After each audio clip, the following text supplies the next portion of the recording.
The Sports Update on 88.2 SANU FM.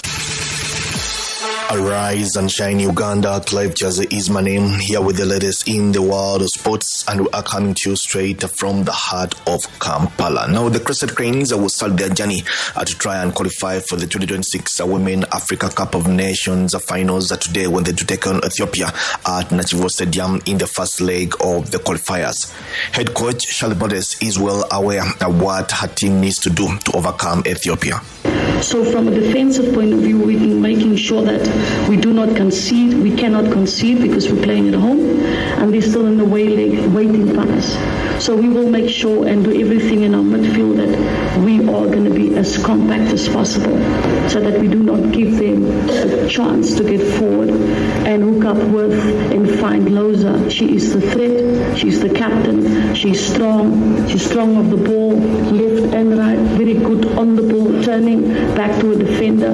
Very powerful. Going into the game, it was confirmed that Viola Nambi will be captaining Uganda moving forward. The midfielder will be assisted by Fazila Ikaput and goalkeeper Ruth Aturo. Nambi is confident of Uganda overcoming Ethiopia. As a player and as a captain, I think I've been around with the team for like 2 days, and what I've seen is that everyone is confident and everyone is mentally prepared, because this is about like the mental part. Like, we have to be strong and like mentally and prepared for the challenge. So I think everyone is in a good spirit at the moment, and we are ready for everything, to give everything for the country. Looking at basketball, the national basketball team, the Silverbacks, will also start their journey to the FIBA Afrobasket finals later this year in Angola. The managerial and coach side are already in Libya for the second leg of the qualifiers, where they will be taking on Cape Verde today,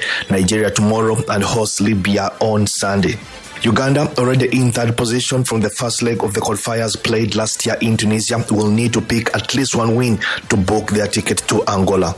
Head coach Manager Rooney has a good feeling about his team.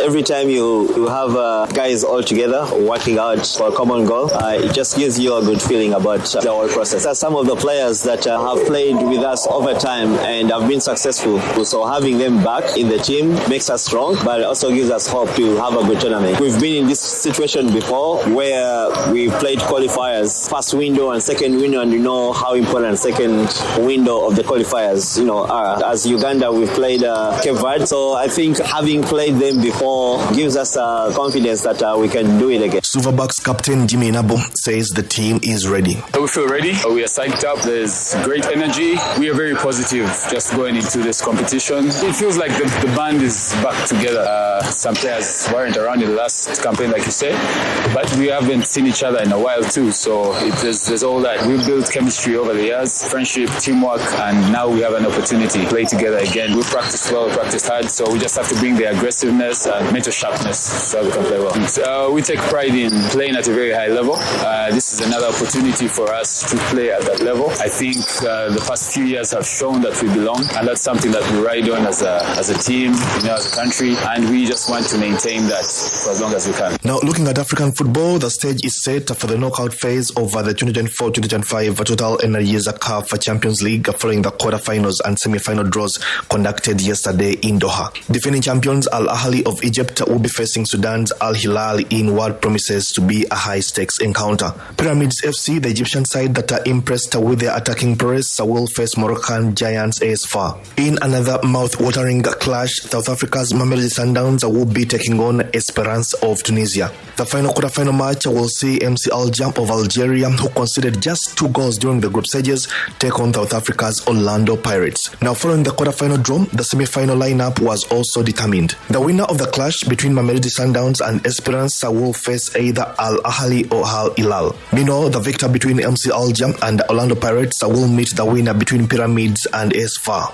All quarterfinal matches will be played over 2 legs, with the first leg scheduled for the 1st of April and the return leg later on the 8th of April. The semi-finals will follow with a similar format, with the winners advancing to the prestigious finals in June. Now, Premier League table leaders Liverpool Football Club will face holders Manchester City this Sunday at the Etihad. Liverpool manager Ancelotti, who will be hoping to pick a result that keeps his side away from second-place Arsenal Football Club, described City as a very good side because of their coach Pep Guardiola. Slot, though, insists that Manchester City will also be facing a very good side in Liverpool.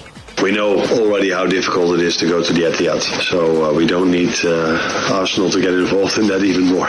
Yeah, what I always expect from City, since Pep is there, a great football team that can play so well, and they've had maybe one or 2 months in the 7 or 8 years he's there now that weren't the best, maybe partly because of injuries as well. Injuries come back, they've signed 3 or 4 players. I can see them coming back already if you look at the result against Newcastle. So yeah, what you expect is what everybody expects if you go to the Etihad if you play against City. Yeah, you have to suffer as well and work really hard to keep them away from your goal because they are so good in ball possession. But yeah, they face a strong team as well that haven't lost for 22 games now. Heavyweight Daniel Dubois' world title defense against Joseph Parker tomorrow is off after the champion fell ill 2 days before the fight. The Briton was being medically evaluated in Saudi Arabia and missed Thursday's news press conference before being withdrawn later in the evening. There is no information on the nature of the illness of Dubois, currently 27 years of age, who was scheduled to make a second defense of his IBF title. Well, a replacement has already been got, and New Zealand's Joseph Parker, 33 years of age, will instead fight Congolese Martin Bakwale, who has been drafted in as a late replacement.